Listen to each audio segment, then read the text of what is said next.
오늘은 우리 교회가 설립된 지 8주년 되는 그런 기념하는 주일입니다. 말씀 증거에 앞서 지난 8년 동안 한결같이 우리 교회 공동체를 아름답게 다듬어 주시고 또 지켜주신 하나님의 은혜에 감사를 드리며 하나님께 영광의 박수를 먼저 올려드렸으면 좋겠습니다. 감사합니다. 이렇게 11월 감사의 달을 맞아 계속해서 예수님이 친히 세우시는 교회 공동체에 대한 말씀을 증거하고 있습니다. 예수님이 친히 세우시는 교회 공동체와 관련돼서 한 가지 질문을 여러분에게 드리면서 하나님의 말씀을 증거하고자 합니다.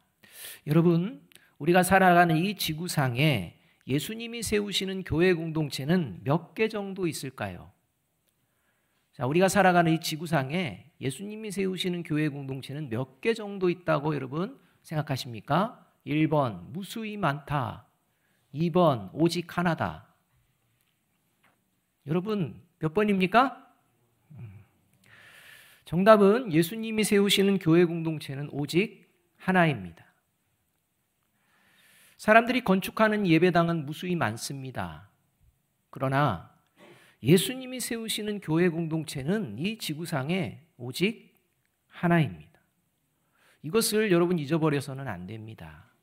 그래서 저와 여러분이 주변에 보여지는 교회 공동체를 볼 때 그 교회 공동이 저와 여러분과 하나라는 것입니다. 이 마음을 가지고 교회 공동체가 잘 되어지기를, 예수님이 세우시는 교회 공동체가 되기를 축복하는 마음으로 그 교회를 축복하는 것이 바로 그리스도인의 모습이라는 것입니다. 예수님이 세우시는 교회 공동체는 오직 하나다. 이것을 오늘 우리가 읽은 본문에서 아주 정확하게 말씀하고 계십니다. 4절 말씀입니다. 4절 말씀은 이렇게 말씀합니다. 몸이 하나요 성령도 한 분이시니 이와 같이 너희가 부르심의 한 소망 안에서 부르심을 받았느니라. 이 4절 말씀에는 교회 공동체와 관련된 두 가지 용어가 나오는데 그 첫 번째가요, 몸이라는 용어입니다. 교회라는 용어를 대체하는 게 뭐냐? 몸이라는 용어라는 것입니다. 그래서 에베소서 1장 23절 상반절은 세번역 성경으로 이 몸과 관련돼서 아주 정확하게 이렇게 말씀합니다. 같이 한번 읽어보겠습니다. 시작. 교회는 그리스도의 몸이요. 그래서 오늘 여기 몸이라는 단어는 그리스도의 몸인 교회 공동체를 이야기합니다. 그래서 4절은요, 이렇게 그리스도의 몸인 교회는 몇 개다? 하나다. 이렇게 선언하고 있다는 것입니다. 또한 한 소망 안에서 부르심을 받았다라는 말씀이 이제 나오는데 여기서 부르심을 받다라는 이 말의 의미가 교회 공동체라는 이 용어의 의미와 동일한 맥락 가운데 있다는 것입니다. 교회가 밖으로 부름을 받은 사람들의 모임, 이 에클레시아라는 뜻인데 이와 비슷하게 하나님의 부르심을 받은 이라는 용어가 오늘 본문에 등장하고 있다는 것입니다. 따라서 예수님이 세우시는 교회 공동체는 하나님의 부르심을 받은 그리스도의 몸으로서 오직 하나뿐인 공동체입니다. 저와 여러분의 몸이 하나이듯이 예수 그리스도가 한 분이시고 예수 그리스도의 몸은 하나뿐이라는 것입니다. 이 사실을 저와 여러분이 놓쳐서는 안 됩니다. 그래서 여러분 교회끼리 경쟁한다. 여러분 이런 게 있을 수가 있습니까? 없습니까? 없습니다. 그러니까 교회 공동체에 대한 개념이 없으면요, 교회끼리 막 경쟁합니다. 이거는 무지한 겁니다. 그러니까 교회 공동체, 예수님이 세우시는 교회 공동체는 하나라는 사실을 우리가 늘 기억하며 살아가야 합니다. 그런데 이렇게 하나인 교회 공동체를 향하여 하나님은 사도 바울을 통해 3절에서 이런 명령을 하십니다. 3절 말씀 함께 한번 읽어보겠습니다. 시작. 평안에 매는 줄로 성령이 하나 되게 하신 것을 힘써 지키라. 여기서 성령이 하나 되게 하신 것을 힘써 지키라는 말씀은 뒤집어서 말하면 성령이 하나 되게 하신 교회 공동체의 하나됨이 깨어지는 상황이 벌어진다는 것입니다. 분명히 교회 공동체는, 예수님이 세우시는 교회 공동체는 하나인데 이 하나됨이 깨어지는 일들이 우리의 삶의 자리에서 벌어지고 그것을 보게 될 것이라는 것입니다. 실제 역사를 통해요, 우리가 봅니다. 그 대표적인 예가요, 초기 교회 공동체는요, 하나였습니다. 다 형제 교회 공동체였습니다. 그런데 시간이 흐르면서요, 동방정교회와 로마 카톨릭 교회로 갈라집니다. 그리고 로마 카톨릭 교회인 이 천주교에서 개신교가 갈라져 나옵니다. 또 개신교 안에도 뭐 장로교내, 감리교, 침례교, 뭐 오순절교, 루터교 등등 다양한 교단이 갈라집니다. 하나인데 다 갈라진다는 것입니다. 깨어졌다는 것입니다. 이런 일이 벌어진다는 것입니다. 이런 일이 벌어지는 이유의 핵심에 이제 교회 공동체 안에서의 모습도 있다는 것입니다. 성경에 등장하는 고린도 교회가 그 안에 바울파, 아볼로파, 게바파, 그리스도파 이렇게 분열이 생긴 것처럼 교회 공동체 안에서도 목사파, 할 때 손 한번 들어보십시오. 목사파, 장로파, 안수집사파, 권사파, 내 편, 네 편, 이렇게 갈라지는 일들이 벌어진다는 것입니다. 여러분, 아무리 합리적인 이유를 이야기할지라도 성령이 하나 되게 하신 교회 공동체가 갈라지고 분열되는 결정적인 이유는 하나입니다.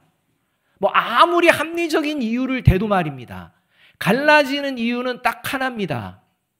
그 이유는 뭐냐? 분열의 영인 사탄의 미혹에 빠져들었기 때문입니다. 분열의 영인 사탄의 미혹에 빠져들면요, 이게 하나가 되기가 안 됩니다. 그래서 갈라집니다. 그리고 교회 공동체에 모인 성도들이요, 이 분열의 영인 사탄의 미혹에 빠져들게 되면요, 예수님이 세우시는 교회 공동체에는 관심이 사라지고 사람이 세우는 교회 공동체로 변질되어 버립니다. 이게 분열의 영인 사탄의 영에 미혹되면 생겨나는 일입니다. 예수님이 세우시는 교회 공동체에 관심이 사라집니다. 사람이 세우는 교회 공동체에 관심이 생깁니다. 자, 그렇다면 우리 교회 공동체, 뭐 다른 교회 공동체는 이제 다른 교회 공동체가 일단 생각을 해야 되는 것이고요. 자, 우리 교회 공동체는 하나님께서 이곳에 8년 전에 설립시켜 주셨는데, 자, 8년이 지나는 동안 예수님이 세우시는 교회 공동체로서 하나됨을 지켜내고자 힘쓰는 교회 공동체였는지, 아니면 사람이 세우는 세속적인 교회 공동체로 변질되어 가고 있는지 어떻게 알 수가 있을까요? 특별히 8년이 아니라 올해 우리 교회 표어가 뭡니까? 오늘 이 본문에 등장하는 말씀 가지고 한 거 아닙니까? 성령이 하나 되게 하신 것을 힘써 지키는 교회 공동체, 이게 표어입니다. 8년까지 생각 안 할지라도 여러분, 올해만이라도 우리 아름다운 교회 공동체가 예수님이 세우시는 교회 공동체로 하나 되어 세워지고 있었는지, 아니면 세속적인 사람이 세우는 교회 공동체로 변질되어 가고 있는지 어떻게 알 수가 있을까요? 그 알 수 있는 방법을 오늘 말씀을 해주시는데, 그것은 이 교회 공동체에 속해 있는 저와 여러분의 모습을 보면 알 수 있다는 겁니다. 그러니까 저와 여러분의 8년 전 모습과 1년 전 모습과 지금의 모습을 보았을 때 저와 여러분의 모습이 어떤 모습인지를 보면 예수님이 세우시는 교회 공동체의 하나됨을 지켜내기 위해서 힘쓰고 있는지, 아니면 오히려 하나됨을 깨트리는, 그저 그냥 사람이 세우는 교회 공동체에 세워나가고 있는지 알 수가 있다는 것입니다. 그걸 가르쳐 주시는 말씀이 1절 하반절 말씀입니다. 함께 한번 읽어보겠습니다. 시작.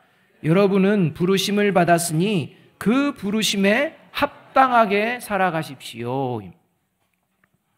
이 말씀에 의하면 우리가 하나님의 부르심에 합당한 모습으로 교회 공동체 안에서 생활하고 있는지 점검해 보면 우리가 속한 교회 공동체에 하나됨을 지키고 있는지 아니면 저와 여러분이 깨트리고 있는지 알 수가 있다는 것입니다. 하나님의 부르심에 합당한 생활, 특히 교회 공동체 안에서의 그런 생활을 저와 여러분이 하고 있는지 말씀 앞에 비추어 보면 지금 저와 여러분의 상태, 우리 아름다운 교회 공동체 상태를 알 수가 있다는 것입니다. 자, 그렇다면 구원받은 성도들이 부르심에 합당하게 살아갈 때 구체적으로 어떤 모습이 이제 드러나기 때문에 교회 공동체의 하나됨을 지켜낼 수가 있을까요? 분명히 서두에도 말씀드렸지만 교회 공동체 하나됨을 깨트리는 사단의 영향력을 교회는 받습니다. 때로는 갈라지고 분열되는 것 같은 게 있습니다. 그러나 결국에는 하나됨을 다시 지켜낸다는 것입니다. 도대체 부르심에 합당한 생활을 하는 것이 무엇이기에 그렇게 분열될 것 같은데 분열되지 않고 다시 하나됨을 지켜내는 이런 놀라운 역사가 일어나게 되는 것일까요? 첫째로 부르심에 합당하게 살아가는 것은 어떤 것이냐? 같이 한번 읽어보겠습니다. 시작. 예수님의 사랑 가운데 뿌리를 내리며 너그러운 마음으로 상대방을 대하는 모습. 이 모습이 부르심에 합당하게 살아가는 모습이라는 겁니다. 예수님의 사랑 가운데 뿌리를 내리고 너그러운 마음으로 상대방을 대하는 이런 모습을 보여내며 산다는 것입니다. 그러니 갈라지고 분열될 것 같아도 다시 이 모습 때문에 하나됨을 유지한다는 것입니다. 2절 말씀을 함께 한번 읽어보겠습니다. 같이 읽습니다. 시작. 모든 겸손과 온유로 하고 오래 참음으로 사랑 가운데서 서로 용납하고. 예수님이 세우시는 교회 공동체에 속한 성도들의 모습은 상대방을 너그럽게 대한다는 것입니다. 이 너그럽게 대한다는 것을 오늘 2절 마지막 부분에 서로 용납하고 이렇게 이제 말씀합니다. 이렇게 너그러움으로 서로 용납하며 서로를 대할 수 있는 근본적인 이유 2절에서 분명하게 말씀해 주시는데 사랑 가운데 있기 때문이다 이렇게 말합니다. 사랑 가운데 있다는 것입니다. 성경에서 말씀하는 사랑 가운데 있다라는 이 말씀은 인간이 보여낼 수 있는 사랑을 이야기하는 게 아닙니다. 여기서 말씀하는 사랑 가운데라는 말씀은 예수님의 사랑 속에 저와 여러분의 믿음의 뿌리를 내리고 있는 상태를 말합니다. 그러니까 예수님의 사랑이 있습니다. 하나님의 사랑이 있습니다.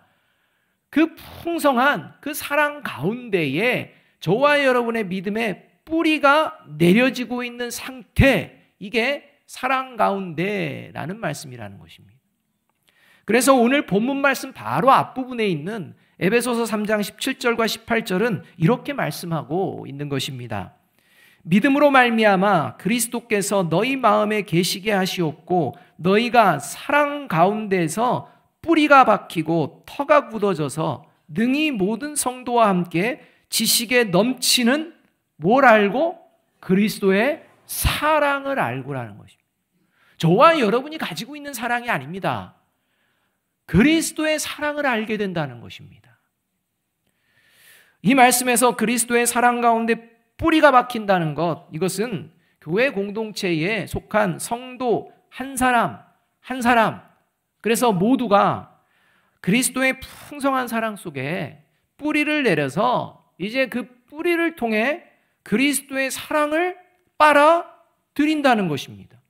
흡수해서 그 그리스도의 사랑으로 힘을 얻고 그 그리스도의 사랑으로 서로 교제하며 살아가는 것, 이게 바로 그리스도의 사랑 가운데 뿌리 박힌다, 뿌리 내린다라는 말씀이라는 겁니다. 우리가 잘 알고 있듯이 교회 공동체는 다양한 사람들이 모입니다. 얼핏 보면 세상 사람들의 모임과 별반 다르지 않을 것입니다. 여러분, 교회 공동체 안에 잘난 체 하는 사람이 있을까요, 없을까요? 그럼 저와 여러분 잘난 체 하고 싶을 때 있습니까? 없습니까? 뭐 없는 것처럼 그렇게. 여러분 잘난 체 하는 것과 잘난 것은 다릅니다. 잘난 체 하는 사람과 잘난 사람이 구별되는데요. 잘난 사람은 잘난 체 할까요? 안 할까요? 안 합니다. 근데 잘나지도 않았는데 잘난 체 하는 사람도 있습니다. 여러분 저와 여러분 안에 그런 모습이 있다는 것입니다. 그런데 그리스도의 사랑 가운데 뿌리를 내리는 성도는요, 잘난 체를 삼가합니다. 잘난 체하고 싶습니다. 그런데 잘난 체를 삼가합니다. 왜냐하면 잘난 체 하려고 하는 순간 십자가를 바라보면 나는 죽을 수밖에 없는 죄인임을 깨닫는데 그 누가 십자가 앞에서 잘난 체를 할 수가 있겠습니까? 그래서 십자가를 바라보는 성도들은요, 겸손하다는 것입니다. 여러분, 겸손은요, 내가 만드는 게 아닙니다. 십자가를 바라볼 때 내가 얼마나 못난 존재, 형편없는 존재라는 것을 깨닫게 되고, 그리고 하나님 앞에 절대 잘난 체, 사람들 앞에 잘난 체 하지 않습니다. 그래서 겸손해지는 것입니다. 또 여러분, 사람마다 성격이 있습니다. 성격. 여러분, 성격이 나쁜 성격이 있고 좋은 성격이 있을까요? 있을 것 같지만요, 여러분, 성격은요, 그 자체가 나쁘고 좋은 게 없습니다. 좋고 나쁨의 결정은요, 성격이 아니라 성품으로 나타납니다. 성격과 성품이 있는데요, 좀 비슷한 용어지만 다릅니다. 성격을 다스리는 게 성품입니다. 여기 분명하게 여러분 아셔야 됩니다. 성격을 다스리는 게 성품입니다. 우리는 각자 자기 성격대로 살 수 있습니다. 행동할 수 있습니다. 여러분, 그런 관점에서 하나님도 성격이 있습니다. 다양한 성격 가지십니다. 하나님의 성격 중에 정의로움이라는 성격이 있습니다. 누구보다도 정의로우십니다.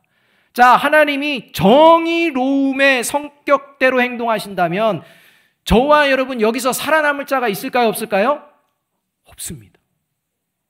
하나님이 정의로움이라는 성격 하나 딱 붙들고 저와 여러분에게 지금 행한다면 저와 여러분 살아남을 자가 없습니다. 그런데 하나님의 성격에 또 다른 것이 있습니다. 뭐냐? 긍휼하심이 있습니다. 그래서 하나님은요, 이 긍휼하심이라는 성격으로 정의로움의 성격을 절제하십니다. 이것이 바로 십자가에서 보여주신 하나님의 성품입니다. 그래서 하나님은요, 다양한 성격을 가지고 있지만 언제나 하나님은 가장 선한 것을 이루십니다. 하나님의 성품의 특징입니다. 저와 여러분도 한 성격 가지고 있죠. 그죠? 한 성격 없는 사람은 없습니다. 다 있습니다.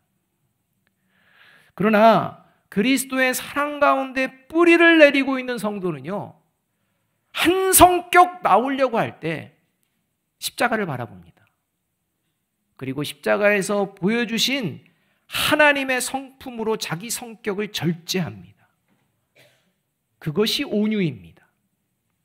하고 싶습니다. 해도 됩니다. 얼마든지요. 그러나 하나님의 다스림을 받습니다. 이게 온유입니다. 여러분, 참는 것에는 한계가 있을까요? 없을까요? 저와 여러분의 참는 것, 인내심, 한계가 있습니까? 없습니까? 있습니다. 나는 인내에 한계가 없는 것 같아. 교만한 겁니다.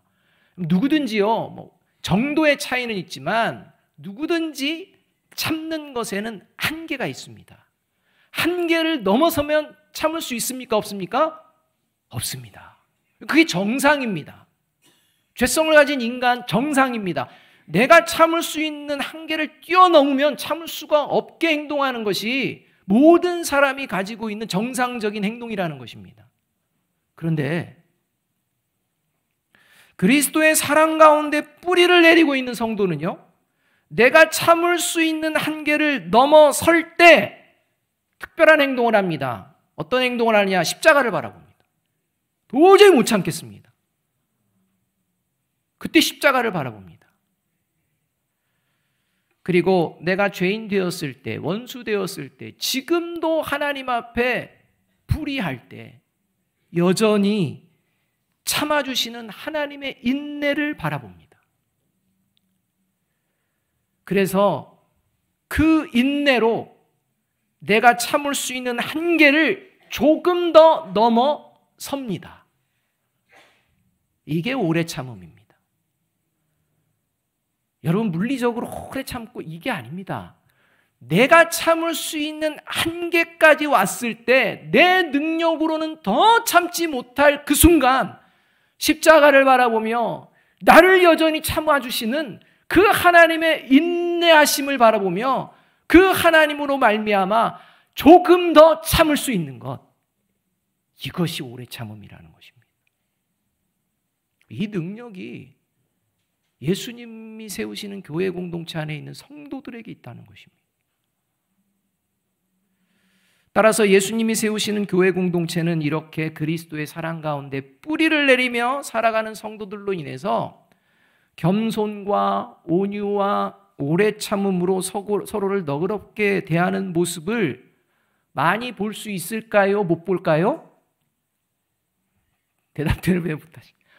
여러분, 예수님이 세우시는 교회 공동체 안에서 서로를 너그럽게 대하며 겸손하고 온유하고 오래 참는 모습들을 쉽게 볼 수가 있을까요? 없을까요? 쉽게 볼 수 있다는 것입니다. 이게 예수님이 세우시는 교회 공동체입니다. 사람이 세우는 교회 공동체는 쉽게 볼 수 있을까요? 없을까요?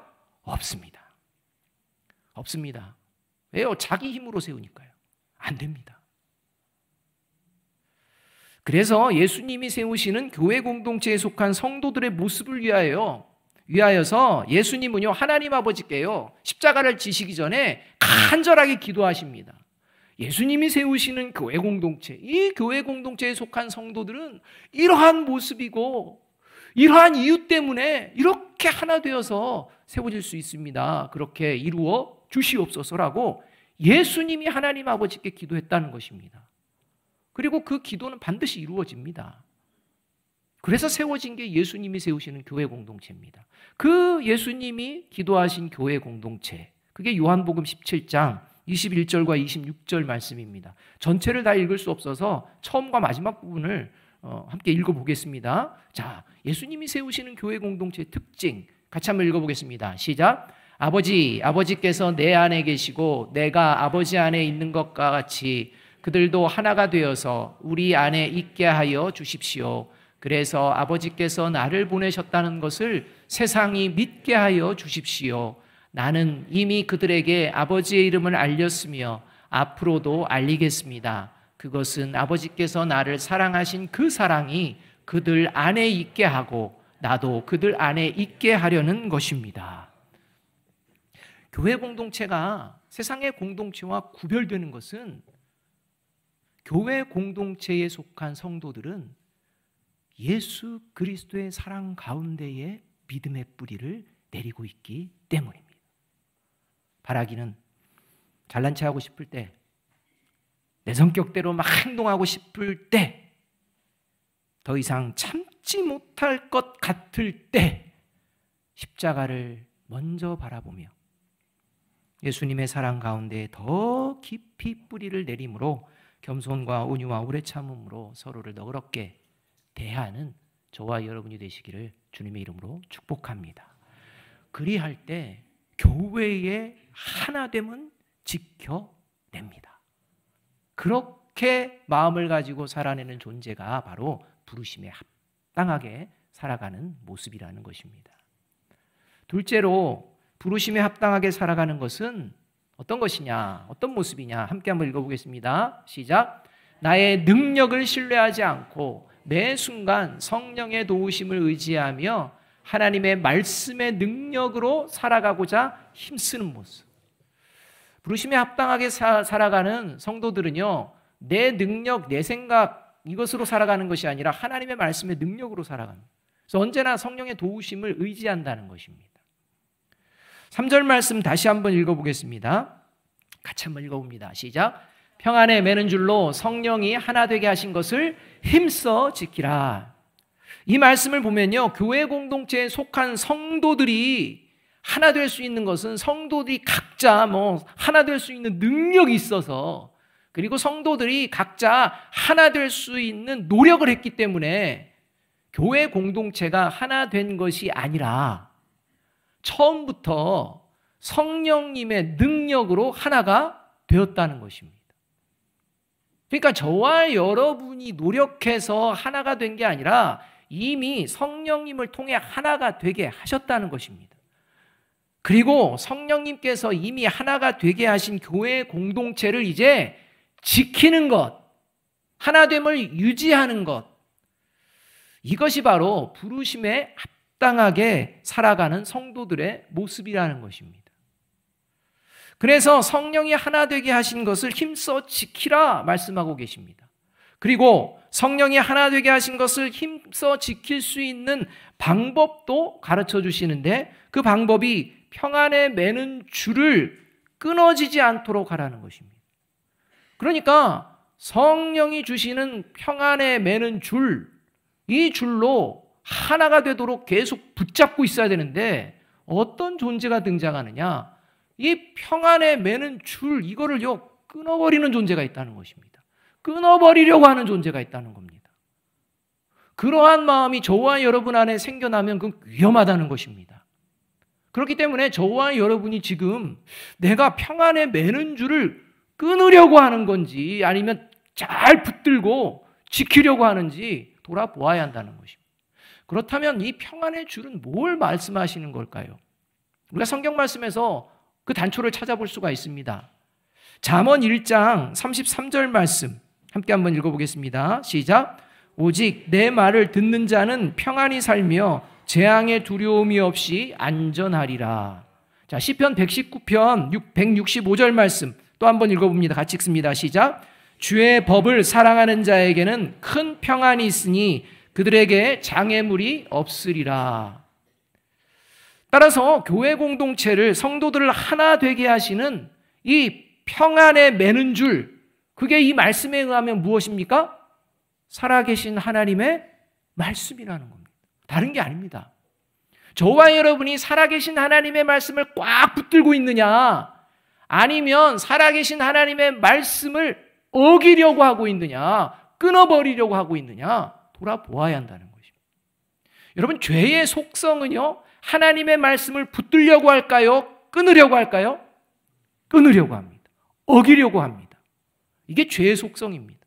그런 속성들이 저와 여러분에게 있다니까요. 그래서 평안에 매는 줄, 하나님의 말씀을 꽉 붙들고 있는지, 아니면 그냥 상황 봐서 할 수만 있다면 그냥 이렇게 딱 끊어버리려고 하는지 살펴보아야 한다는 것입니다. 그래서 예수님이 세우시는 교회 공동체에 속한 성도들과 예수님이 세우시는 교회 공동체에 속하지 않은 자들, 예수님이 세우시는 교회 공동체와 교회 공동체에 속한 성도들과 예수님이 세우시는 교회 공동체에 속하지 않은 자들, 이들을 예수님이 아주 명확하게 구별을 하시는데요, 그 구별하는 방법을 요한복음 8장 47절에서 이렇게 가르쳐 주십니다. 다 함께 한번 읽겠습니다. 시작. 하나님께 속한 자는 하나님의 말씀을 듣나니 너희가 듣지 아니함은 하나님께 속하지 아니하였음이로다. 그러니까 평안에 매는 줄 붙들고 있는, 하나님이 세우시는 교회 공동체의 하나됨을 지키고자 하는 자는 하나님께 속한 자로서 하나님의 말씀을 듣는다는 겁니다. 그런데 예수님이 세우시는 교회 공동체를 깨뜨리는, 하나됨을 깨뜨리는 그런 존재는, 하나님께 속하지 않은 존재는 하나님의 말씀을 듣지 않는다는 겁니다. 그러니까 저와 여러분이 하나님의 말씀을 어떻게 지금 붙잡고 있는지를 돌아보아야 합니다. 여러분, 하나님의 말씀을 듣지 않는 자의 결국은요, 평안에 매는 줄 안에 있지 못하고 포승줄에 묶여서 결국 영원한 형벌을 받게 됩니다. 저와 여러분이 붙들고 있는 게 평안에 매는 줄인지 아니면 평안에 매는 줄인 하나님의 말씀을 가볍게 여기고 우습게 여기며 앞으로 있을 포승줄 붙들고 있는지 돌아보아야 한다는 것입니다. 제 얘기를 들어서 죄송한데요. 제가 새벽 기도회를 마치고 할 수만 있으면 아파트 단지 내에 있는 헬스장에서 운동을 합니다. 어느 날 근력 운동을, 여러분 제가 보기에 근력이 없어 보이죠? 그런데 근력 운동을 합니다. 제가 근력 운동을 하는데 제가 운동하는 모습을 헬스 트레이너께서 물끄러미 바라보시는 거예요. 그걸 제가 이제 봤습니다. 어떻게 할게요? 보란 듯이 내가 얼마나 열심히 잘하는지 더 열심을 내가지고 막 잘난 체 하는 거죠. 하고 막 했습니다. 근데 저의 그 모습을 이렇게 보더니만 트레이너분이 저한테 이렇게 오시는 거예요. 그리고 이렇게 말씀하셨습니다. 제가 운동 방법을 조금 교정해 드려도 될까요? 라는 거예요. 그러니까 제가 열심히 했는데 방법이 잘못됐다는 겁니다. 그러니까 힘만 쓰는 겁니다. 근력 자체 운동이 안 되고 힘만 쓰는 겁니다. 그것도 모르고 그냥 열심히 하는 겁니다. 그래서 교정해 드릴까요? 해서 예, 감사합니다. 교정을 받았습니다. 근데 문제는 그 다음입니다. 분명히 제대로 된 운동 방법을 배웠는데 신경 쓰지 않으면 어떻게 될까요? 자꾸 예전의 모습으로 돌아갑니다. 예전엔 10개를 했는데 교정된 방법으로 하니까 10개가 안 되는 거예요. 화가 나요. 여러분, 그런데요, 교정되지 못한 다른 잘못된 방법으로 하면 근력이 키워지지가 않습니다. 10개는 할지 몰라요. 근데 그 이상을 넘어서지를 못합니다. 그런데 처음에는 힘들더라도 바른 방법으로 하면 시간이 지나면 지날수록 근력이 세집니다. 바른 방법이 그만큼 중요하다는 것입니다. 여러분, 잘못된 습관은요, 교정하기가 너무 어려워요. 그런데 마찬가지로 우리가 이 세상을 살다 보니까 이 세상의 생각과 이 세상의 삶의 방식에 너무 익숙해져 있습니다. 그래서 자꾸 그곳으로 돌아가는 거예요. 하나님의 방법, 하나님의 생각으로 살아가는 게 너무 힘들어요. 뭔가 당장에 뭐가 안 돼요. 그러니까 그냥 세상 방식이 그냥 당장 뭔가를 얻을 수 있을 것 같아요. 그래서 그 방법을 또 추구해요. 그걸 하나님이 잘 하셔요. 그래서 하나님의 생각과 하나님의 나라의 방식을 잊어버릴 때가 종종 있기 때문에 하나님은 그것을 하나님의 나라와 하나님의 방식을 생각해내고 회복하라고 저와 여러분에게 성령님을 허락하여 주신 줄로 믿습니다. 그게 성령의 능력입니다. 그래서 로마서 8장 6절은요 이렇게 말씀합니다. 육신에 속한 생각은 죽음입니다. 그러나 성령에 속한 생각은 생명과 평화입니다. 그런데 여러분, 이렇게 생명과 평화, 생명과 영원한 평안을 주는 성령의 생각으로 가득한 것이 무엇일까요? 하나님의 말씀입니다. 세상이 아닙니다. 영원한 생명과 영원한 평안, 이것으로 가득한 성령의 생각으로 가득한 것은 하나님의 말씀입니다. 그래서 디모데후서 3장에서는 하나님의 사람으로 온전하게 하고 선한 능력을 행할 수 있도록 하나님께서 우리에게 주신 것이 무엇이다? 하나님의 말씀이다. 이렇게 얘기하고 있는 것입니다. 저와 여러분, 하나님의 말씀을 잘 붙들고 있는지 아니면 그 말씀을 그냥 끊어내고 있는지 돌아보아야 합니다. 바라기는 하나님의 사랑 가운데 뿌리를 내리고 나의 능력, 나의 경험을 신뢰하는 것이 아니라 매 순간 성령의 도우심을 의지하며 하나님 말씀의 능력으로 성령이 하나 되게 하신 교회 공동체를 힘써 지켜나가는 부르심에 합당한 생활을 하나님께 올려드리는 저와 여러분이 되기를 주님의 이름으로 축복합니다. 마지막으로 에베소서 4장 1절 하반절에서 3절까지 말씀 다시 한번 읽으면서 마음에 새겨보았으면 합니다. 같이 읽겠습니다. 너희가 부르심을 받은 일에 합당하게 행하여 모든 겸손과 온유로 하고 오래 참음으로 사랑 가운데서 서로 용납하고 평안에 매는 줄로 성령이 하나 되게 하신 것을 힘써 지키라. 기도하겠습니다.